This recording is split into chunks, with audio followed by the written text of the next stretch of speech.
Kaboom, where we talk about all things sumo. That's right. And we are wrapping up the January Basho 2025.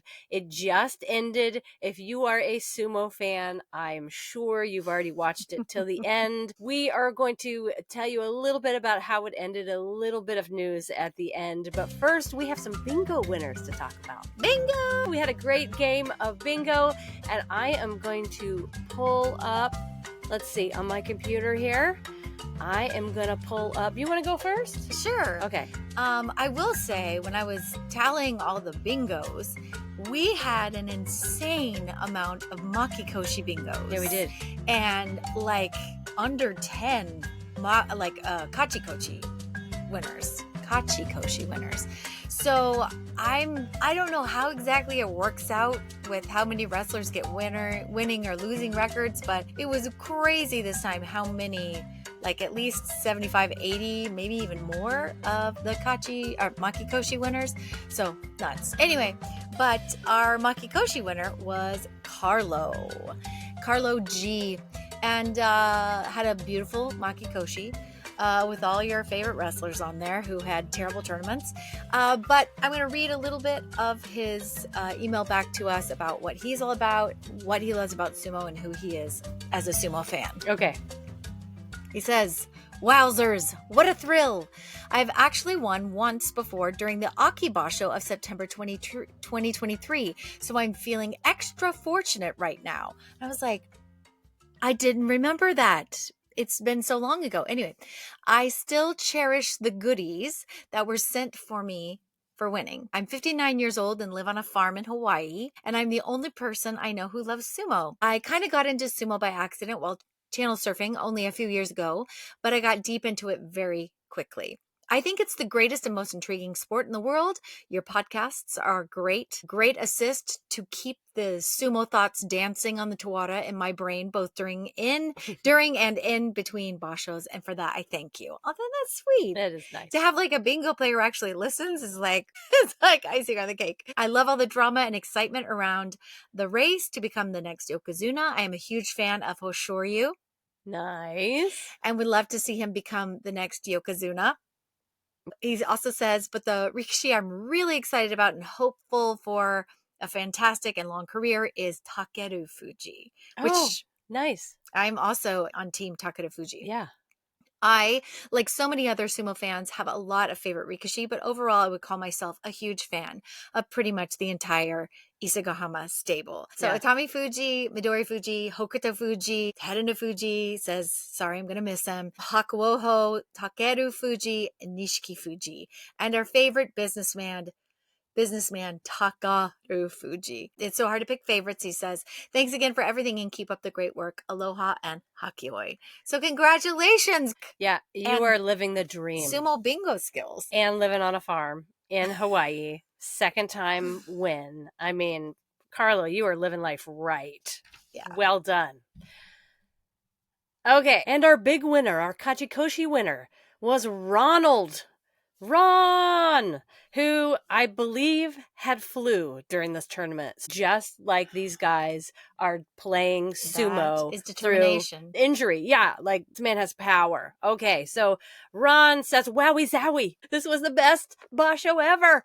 I can hardly believe I won the Kachikoshi bingo. I'm a former tuba player who started watching sumo highlights in 2020 on the NHK World Channel. First of all, is that a sentence or is that a sentence? That is a sentence. And you know what? It all checks out. You know, like it makes tuba sense. Players? A tuba player and who sumo. Also watches sumo. It does make sense. A perfect pairing. Yes. Like wine and cheese. It's a perfect pairing. Tuba and sumo. At first, all the different rikishi's names and all the kimarite techniques were kind of confusing. Okay, agree. Yeah, if you're new to sumo, absolutely. They were kind of confusing, but pretty soon I was hooked, as was my wife, Terry. Hi, Terry. Hi, Terry. Your podcast helped us learn about the tradition and history of the sport and better appreciate the skill and dedication of sumo's amazing athletes. Thank you for making it all fun. And they're in MD, Maryland, I believe. Wow. If I know my M states, I believe that's Maryland. So yeah, you will have some both of you winners will have some e-gift certificates coming your way.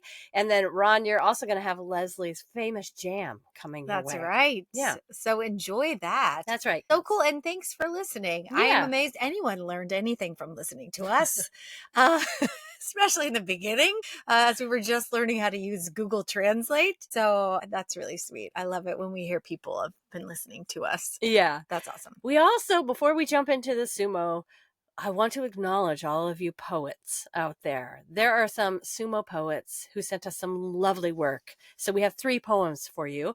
The first one is from Matt, who wrote in before the basho was over and sent this haiku. A late bingo win? Kimbo-san is in the lead? What a strange basho! Isn't that a nice haiku? It's perfect. And probably when you wrote that in, everybody was on team, like on the Kimbozan train. Would you like to read this one? Sure.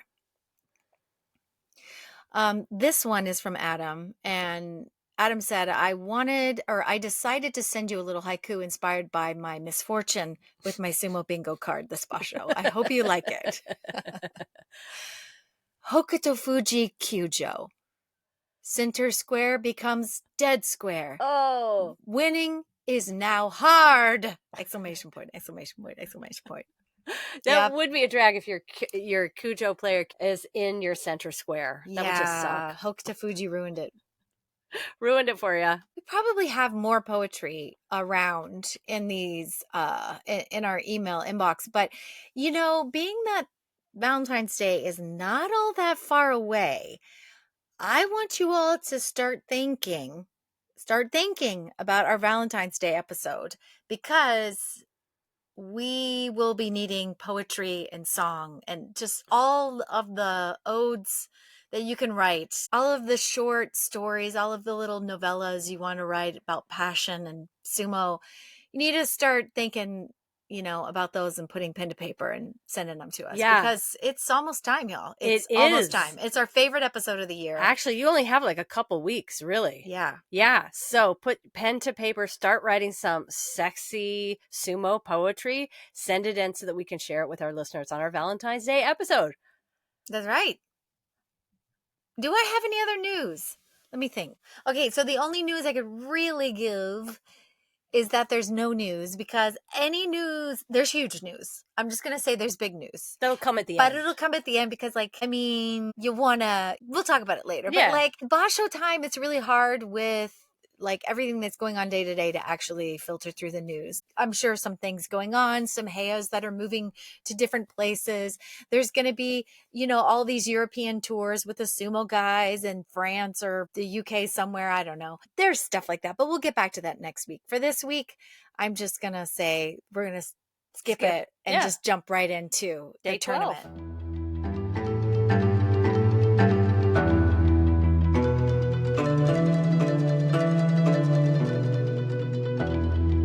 Take us back to day 12. What was happening day 12? Who was in the lead? Well, match I wanted to talk about, because I love him, Takasu and Atami Fuji. So I don't know if you remember this. This is that day that, like, you just kind of get old guard and new guard out there together, and they both have epic huge bellies and a lot of power. And I enjoyed this because this was kind of hilarious to me. It was a double arm. It was like a tachi from both guys, a double arm, like nodowa, like strangling Atami Fuji and his neck.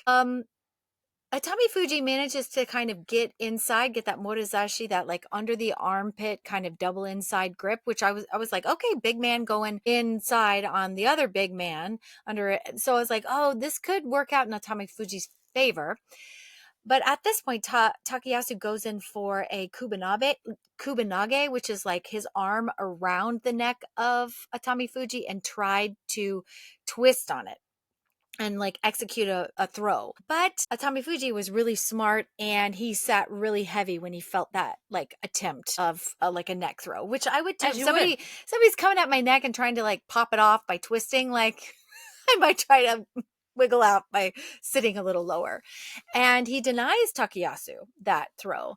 But Takayasu then is like, well, if it doesn't work once, then I am going to try again. And he does it again to no avail. And then eventually, Atami Fuji barreled over him, pushes him sideways to the edge and actually out. And so Takayasu is sort of like turned around and got pushed around like from behind. I think it was in a kuridashi or something like that. But it was interesting because I thought, okay, we've got this big kid up against a veteran former Ozeki. And I like the feistiness in this bout. And I like the fact that even though I adore Takayasu, he's not really having the greatest of tournaments, Atami Fuji showed up to play for this one. And he's not having a bad tournament, Takayasu. Oh, I think maybe at this point I was feeling like that. I don't know. He didn't win the whole thing. I know that. Spoiler alert. True. But I don't know. I just like to see the young guys when they start to get their skill set and get better facing some of these old pros. And Atami Fuji did just that. Next bout I want to chat about is Onosato versus Chiyoshoma. Okay, so what happened here? We had Chiyoshoma, who's kind of like on the leaderboard. He's got a lot of energy, a lot of feistiness. I like what I'm seeing, even though we don't always tend to like throw all the love on Chiyoshoma. Him up against Onosato.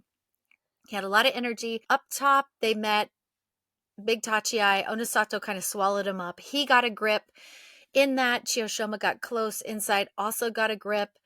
Chiyoshoma, I think, tried to get a deep belt grip and sort of attempt to throw. Onosato was a little vulnerable because Chiyoshoma kind of had his hand, I think, around his neck. Onosato managed to sense all of that energy coming at him from Chiyoshoma, drew him in close to him, and then just kind of rushed him back and out. So it was really nice defense from Onosato, and I felt like Chiyoshoma was all offense, but you can win by really solid defense. True. And that's kind of what Onosato did, and it was like patient. And he effectively killed Chiyoshoma's Basho dream. Yes, he did. But as an Ozeki, that's kind of what he should do. What he should do, right? Oho versus Kirishima. I hope everybody has been joining me on the Oho train because I have consistently been on it. I love Oho, and I love how he arrived this tournament even more than last one. But him up against Kirishima. Okay, so this match, it looked like Kirishima was just having a lot of fun. The Tachi is big. Kirishima rushes forward into Oho, and Oho's actually rocked back. And I was like, whoa, like Oho's much bigger. Oho goes for a pushing thrusting series, and Kirishima is moved backwards.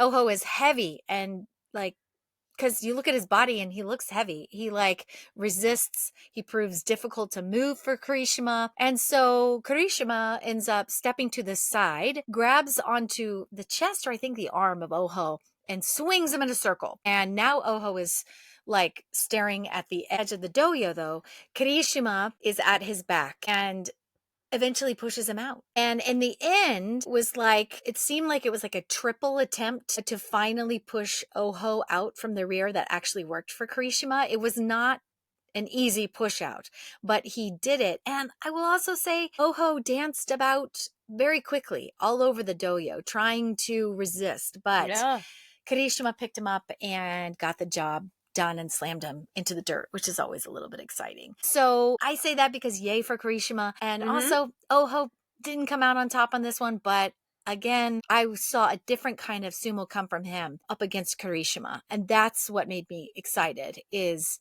he has many different styles. He doesn't get credit for like being well-rounded, but to me, he's looking like he's developing way more skills these days. And even in a loss, you can see the positivity in how he fought in that match. Nice. Wakataka Kage does an epic belt move up against Goniyama to get him to like swings him around up top and to the edge and out. It was so glorious because Wakataka Kage was just really fast and he withstood Goniyama's like Tachi and thrusting bulldozing series and he retreated sideways and around and he made Goniyama follow him like all around the dohyo. And then he snuck inside super fast and did a beautiful beltless arm throw on Goniyama and sent Goniyama into the ring's edge and out. or Goneyama stepped out. But I always enjoy a really decisive win. And for me, Wakataka Kage is like who you expect it from. And it was really fun up against Goneyama. Yeah, agreed. Okay. I want to talk about Kotozakara versus Takeru Fuji. Okay, so from the beginning, it was a big tachiai. Takeru Fuji kind of bounced off of Kotozakara. Kotozakara stood strong at this point. He held on with a really tight right side grip on Takeru Fuji and was setting up actually for a throw. Takeru Fuji was trying to get a left outside grip, but he wasn't really like in a really strong position. He had pulled himself, though, close into Kotozakara, and Kotozakara tried to lift up and move Takeru Fuji up and over to the edge, but this is the weird thing is that he seemed like he couldn't finish him off at the edge. So I watched this going, what's wrong with him at the edge? Like, why can't he? I know Takeru Fuji is strong, but I don't understand. Kotozakara had the more powerful position. And then Takeru Fuji just swatted the bejesus out of his shoulder, like a massive shoulder swat. And then Kotozakara, and like Takeru Fuji was in a more vulnerable position.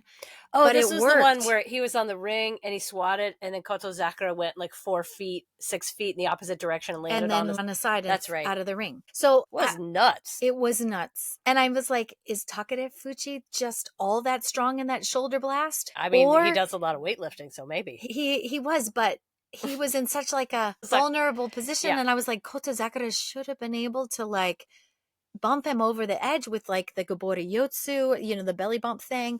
He should have. And he couldn't. And, he has his knee bandaged up. And I don't know, maybe there's just something we don't know. And it might be an injury and it's the knee, whatever the case is, he's not full power. Yeah. I mean, we talked about it all last week. What is wrong? What is wrong? What is wrong with Kotozakara? And it's still here. Something is still very wrong. Yep. Okay, I'm going to go to day 13. And back in day 13, there were still 6 guys on the leaderboard. I believe Chiyoshima was still on the leaderboard. He was knocked down, but he was still there. This is going to be real fast. There's only one fight I want to break down for you. But Oho met Ura on day 13. As expected, Oho came out the winner. Much bigger. He just slapped Ura down. That was Oho's 10th win on day 13. Incredible. Double-digit win.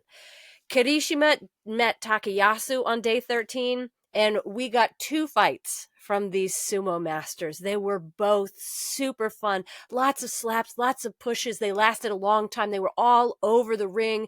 Both of these guys are fast. Takayasu is, of course, bigger. But what happened... I love his angry bear face. I just you love his angry bear face. Like, if you watch a slow-mo, he has, like, the best villain face. Yes. Well, in the second match of those two, because we got a Tori Naoshi on day 13 from those two. Do-over. We had to really check the slow-mo, but it showed that Takayasu's foot dragged out of the ring first. So it was kind of an odd win, but it sure was fun to watch those 2 masters go at it. So Kirishima stayed on the leaderboard. Takeru Fuji met Abi. Again, it was a Tori Naoshi. We got all sorts of extra sumo on day 13. Takeru Fuji won, stayed on the leaderboard. I believe this was the day that Big D Daisho really killed Chiyoshima's leaderboard dreams. The last bout of the day, Kimbozan versus a very injured or something wrong Kotozakara. This was not a surprise to me. Kimbozan very easily won that match. Impressive because Kotozakara is an Ozeki, but Kimbozan is he looks strong and uninjured. Kotozakara does not. So obviously he walked away with that win. But the best fight of the entire day on day 13 was Onosato versus Hoshoryu. Both on the leaderboard, both looking good. And the way this worked, Hoshoryu leapt in, pushed Onosato's chin way up high, and then they grappled a little bit. But honestly, what happened at the end was Hoshoryu grabbed Onosato's head, yanked over, and used his back leg to also lift Onosato's back leg as he was pulling him over by the head. Gorgeous. It was really a combination of 2 throws. Like the commentators were like, we don't know what to call that because that was 2 throws. Like it was like a kakanage, like the leg thing in the back from a kakanage, and a kubanage. They gave it a kubanage. That's what they called it, a head throw. But it was this gorgeous amalgamation of 2 throws to take a much larger opponent down. Hoshoryu is smaller than Onosato. Right. So Hoshoryu, this was a critical win for him on day 13. There was, at the end of the day, there was no change to the leaderboard at all. Kimbozan was still in the lead, and there was a whole host of men after him, but it was certainly getting exciting. Yeah, and I would just call that Kimarite job well done. Yeah. Because he got the job done. Yeah. And he did it well. Yes, he did. Yes. Day 14. Shodai versus Midori Fuji. It was big, strong Shodai who was calm and tried to keep Midori Fuji away with big blasts and slaps like the whole time. Midori Fuji gets on the inside and then lickety-split! He throws a beautiful kata sukashi throw on Shodai, and it was gorgeous. Midori Fuji, at this point, sitting 7-7.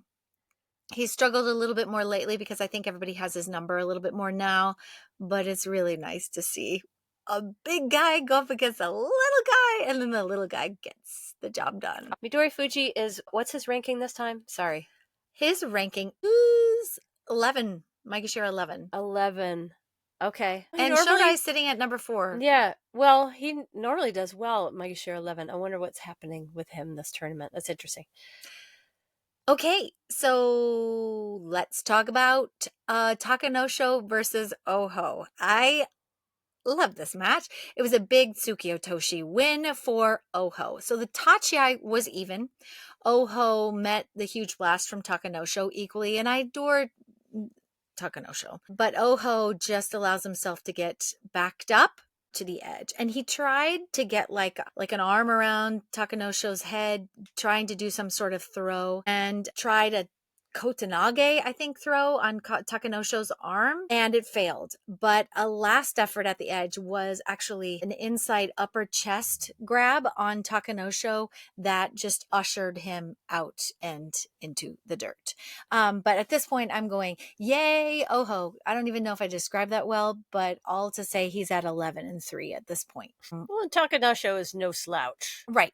Kinbozan versus Kirishima. This was a big match. And to remind you, Kirishima has struggled for the last, 5 tournaments. He seems to be back in good form this tournament.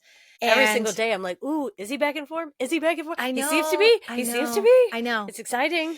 So, I did not like this though, because I do adore Kirishima so much. He pretty quickly got inside on the upper chest of Kinbozan, okay? And he had a left hand outside grip on Kinibobo, which is, again, my unfortunate name for Kinbozan, Kinibobo. They stall out. Kirishima is sitting there because I think this is the day that the Sagari, the really long apron things that have glue on them and everything that represent an ancient apron.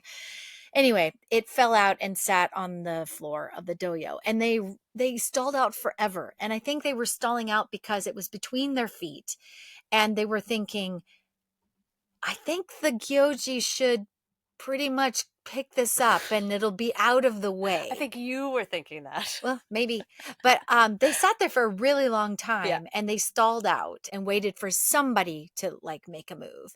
And eventually Kirishima went in for a kakanage that didn't work on Kinbozan. And then Kinbozan in that move quickly got inside, and Kirishima on his upper chest and at the edge swung him around and to the edge for a beautiful beltless arm throw. But I said that I didn't like this because I thought, if you were fighting and you had something at your feet that could be moved, I mean, they weren't stepping on it.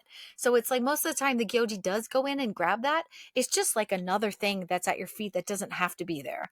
And I think that... Would it have changed the outcome? I don't know. It possibly could. We'll never know. We will never know. I liked it because it showed Kinbozan is mainly a pusher thruster, and it was a belt battle. And so I thought Kirishima was going to take it.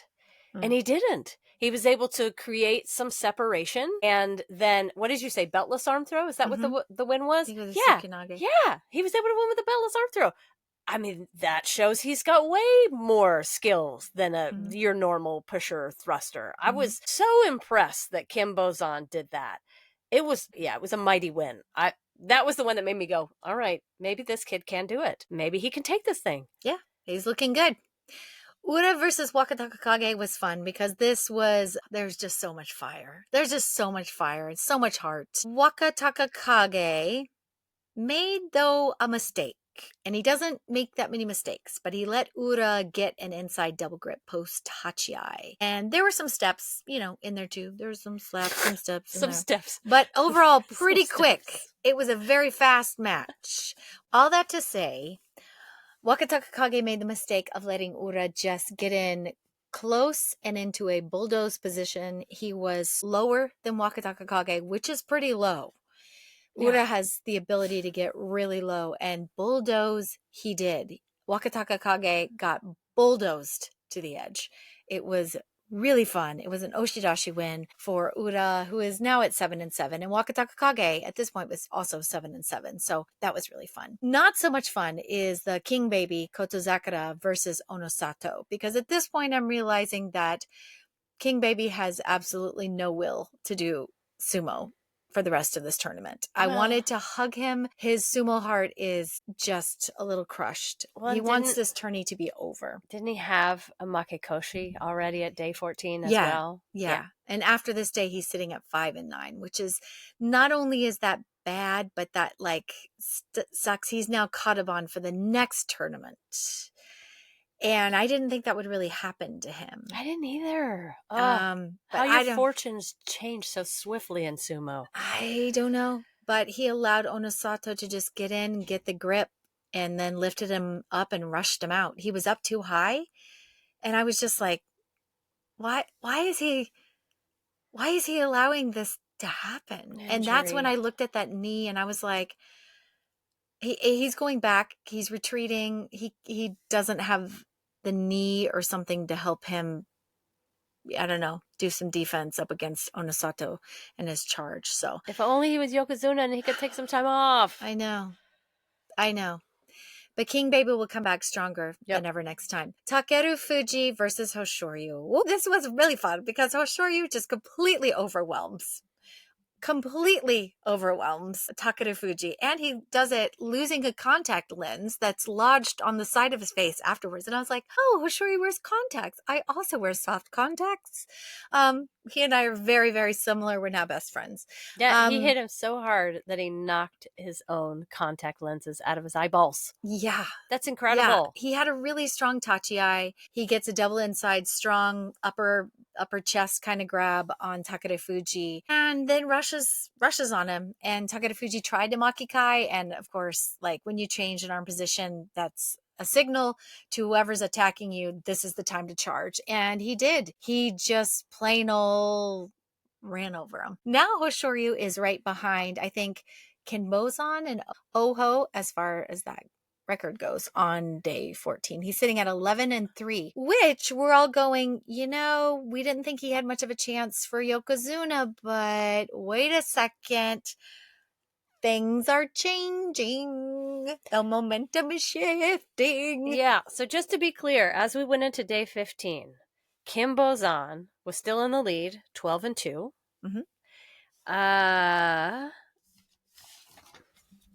We had lost to Yokozuna, who had retired on day 4 or 5.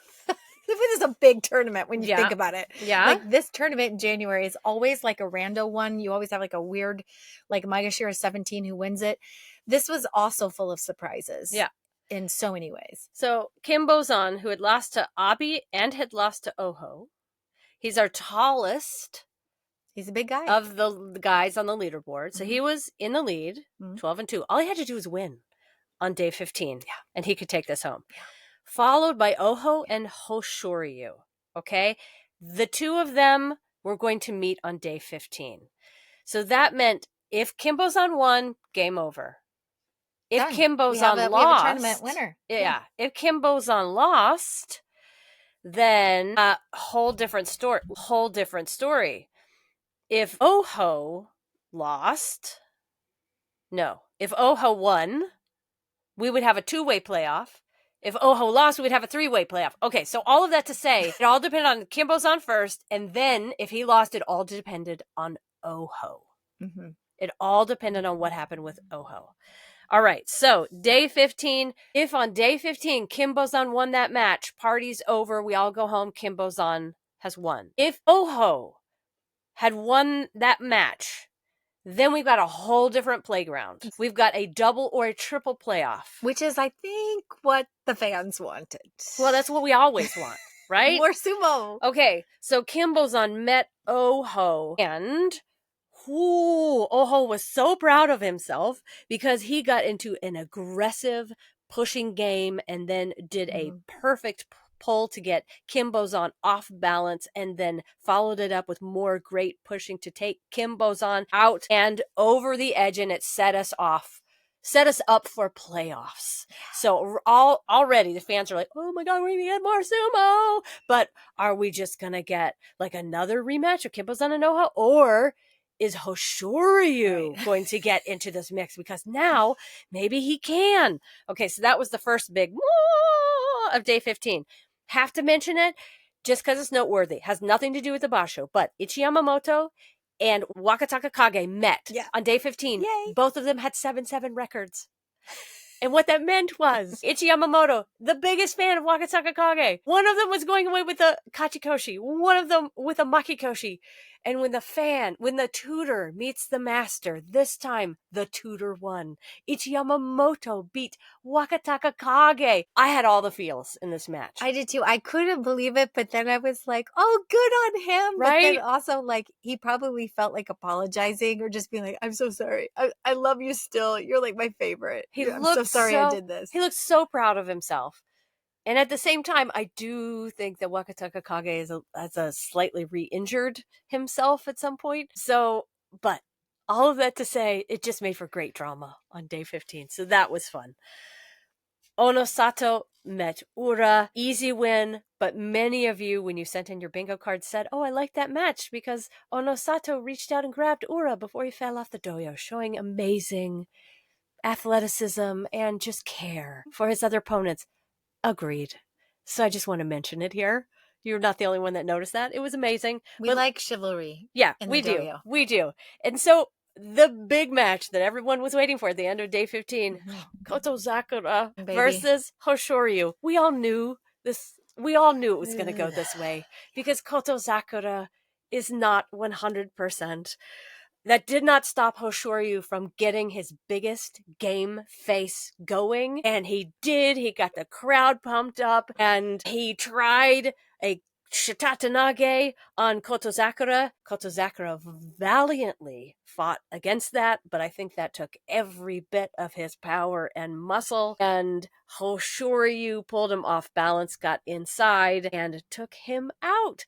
Which meant that we now had a triple playoff. Three-way playoff. Okay, and the last time, since I've been watching sumo, the last time we had a 3-way triple playoff, it left me with a sour taste in my mouth. Because I don't know if you remember, it was the one where Takayasu got hurt. Yes, and it was Takakeisho and Abi. Abi. It left such a sour taste in my mouth because of the injury that happened.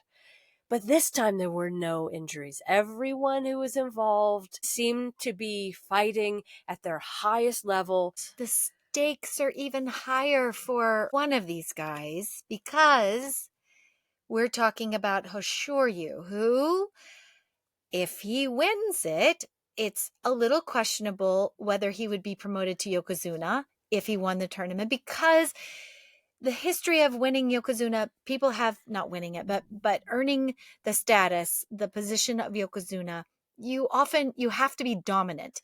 And a 12-3 record does not look, it has happened, but it does not look like a 15-0 or a 14-1 kind of Yokozuna Promotion tournament. So he's sitting at 12-3. If he won all of them definitively and crushed it and looked dominant, then it's a little bit less questionable. He could be our next Yokozuna. But it is all up to these three guys who all want this really bad in this time and place. And Kinbozan, who has been dominant the entire time, and Oho, who has been like fast on their nipping at their heels, and Hoshoryu, who, yeah, the stakes are really high for. The stakes are really high. Kinbozan, again, is the tallest of the three. Oho is really big, super tall, just like Kinbozan. Already lost to Hoshoryu in the regular basho. All right. Hoshoryu, lightest, shortest of the three. Spiciest, best game face, probably wants it more than the other ones. Kinbozan, probably dealing with the stress of all this. This is his second time, so relatively new for him, relatively new for Oho too. But Hoshoryu has won one before. Okay, so that sets us up for this massive three-way playoff. And the way a three-way playoff works in sumo is, in order for you to win, you have to win 2 in a row. You got to beat both of your opponents one right after the next. It's a round robin. Yeah, but you got to do it in a row. Which is kind of interesting. There's 3, but like that's always in a row. I know. Never mind. But none of this would have happened if Oho hadn't won. So Hoshoryu, I hope you are taking Oho out to a nice dinner. Because you were in this mix only because Oho beat Kinbozan. Right. I can't forget that. That is incredible. Okay. So we had this 3-way playoff. And the first matching was between Hoshoryu and Kinbozan. And honestly, Hoshoryu beat Kinbozan easily with a yorikiri. Fair and square. Kinbozan, he does have other tools in his toolbox, but relies on the pushing and the thrusting. And Hoshoryu just quickly got inside and took him out. Yeah, he has a lot of skills. He has a lot of tools in his tool belt. And, he's very developed with trips, leg stuff, throws, but he didn't use any of that. No, against it's straightforward. Yeah, which I thought was a choice. It's a choice. I'm gonna go head to head with this big old lug and prove that I am dominant. So then we got Hoshoryu versus Oho, who he had already beaten. But the game was on. Everybody's watching these two. Oho looked calm, I thought. Didn't you think he looked calm? I did. Very calm, like bruising and scratches all over his forehead. He has a beautiful face, and it is bashed up. He goes forehead first into everything. And Hoshoryu, with all of you could tell he's getting some massive work done on his back, like cupping scars, not scars, but waxing. You could tell he's getting lots of cupping treatments during this thing. So then he met Oho. Oho really gave him a run for his money. Oho was super solid. And Hoshoryu eventually had to use sort of a dashinage, sort of a belt. He got inside on Oho's pushes, and he had to sort of pull and yank on Oho's belt to pull Oho off balance. Oho followed pretty well, got reset, but gave Hoshoryu just enough time to get in front of his belt, put his chest and his head and his shoulder right in Oho's stomach and push him out with a yorikiri. So those skills of getting inside fast, the speed of getting underneath those long arms on much bigger opponents, played to his favor. It was incredible. He won. He was thrilled. He was happy. I would say he was emotional, wouldn't you say? When it happened, he put his head down immediately and he was like, don't cry, don't cry, don't cry. And he was able to keep the tears away, even though I would be like, please let me see those sumo tears, please. But in that win, it wasn't just the show. It was the bigger picture. Which is Yokozuna Promotion. And they asked for a meeting to consider on the 27th, which is yesterday, today. And it was unanimously approved. So on the 29th, we will have Hoshoryu, and he will be doing his unru, which is his uncle's style of Doyo Iri. We're going to be seeing lots of promo stuff about this, and I couldn't believe it. There's tons of interviews about this, and I'm sure next week we'll do a feature on this because it happens also quickly in the sumo world. It's Yeah. not like they're like, come back next month and we'll promote you then. No, it's kind of immediate. But for how long he's been working on this, what it means, the pressure he's had, being the nephew of Asashoryu, fighting so similarly, but finding his own style, being like, he's not Japanese, but he came over here at like 15. So he's like kind of way more of a Japanese kid in some ways than he is Mongolian. He's a beautiful mix of both countries and their sumo styles, you know, and he's got a good heart. He's spicy in the dojo, but a real gentleman outside of it. They must see that he has a lot of hinkaku, which is the grace, dignity that you must have. Blind as a bat. Blind as a bat, but that's okay because so am I, and you can wear contacts, and that's what he's been doing. I am surprised that it was unanimous. I was as well. I had heard that there was some hubbub, people saying that he wasn't ready. And I even looked up his last 5 scores from the last 5 basho to look them up. And there's not 13-2 was his best. Right. That was in November of last year. The rest have been like 12-3 this time, 8-7 last September, 9-4-2. In July, 10-5. So they're not as dominant as I would have expected. Well, and this is when I think about Tadano Fuji and when he decided to retire in this tournament, and maybe he just benefited from a little bit of like goodwill. People want a Yokozuna. They do. And he fit the criteria, not aced it. But I think that the 3-way playoff gave him essentially the equivalent of a dominant win. Because even though his record was 12-3, he got 2 more on top of that. And he won those. If he had sort of won them by luck or the other guy slipped, I think it would be different. He won those fair and square. Yep. He did big man sumo up against big men. Larger men. Yeah, much larger men. He showed his dominance then. I think it was multiple factors, but yeah, he has to know that pressure more than anybody else. Well, now that I'm a Yokozuna, I am expected to beat people who have beat me regularly. So you have Yokozunas who are dominant and they win nearly everything. Hakuho was one of them. Tadano Fuji kind of was once Hakuho was out of the picture. And I think he'll have to wrestle with that, you know, living up to that. But he said it's all a dream. He kind of can't believe it. And it's all happening. And it's just hard for him to even accept. Oh, it's hard for me to picture him doing the doyo iri. I know. It's so weird to think about because he still seems so young. And small. But I think he'll bulk up even more. Like he's already lost his neck. He's like totally built out from the ears down to the shoulders now. And that just happened in the last year. Like just since he became Ozeki. You know, he's just can't wear turtlenecks easily these days. He just put on more and more weight and muscle, and I think that just goes along with the territory. And I hope that his spine holds out, and I hope he just keeps going to that cupping therapist for all of the work that he needs. I'm not denigrating his technique at all. He is obviously incredibly skilled and dangerous in so many ways as a pusher thruster and as a belt sumo guy. I honestly think it is twice as hard to become a Yokozuna if you're a pusher thruster. I really do think. Or you have to develop. You have to develop. You have to be a lot more skilled than just one skill set. Yeah, you know, or just one technique or one approach.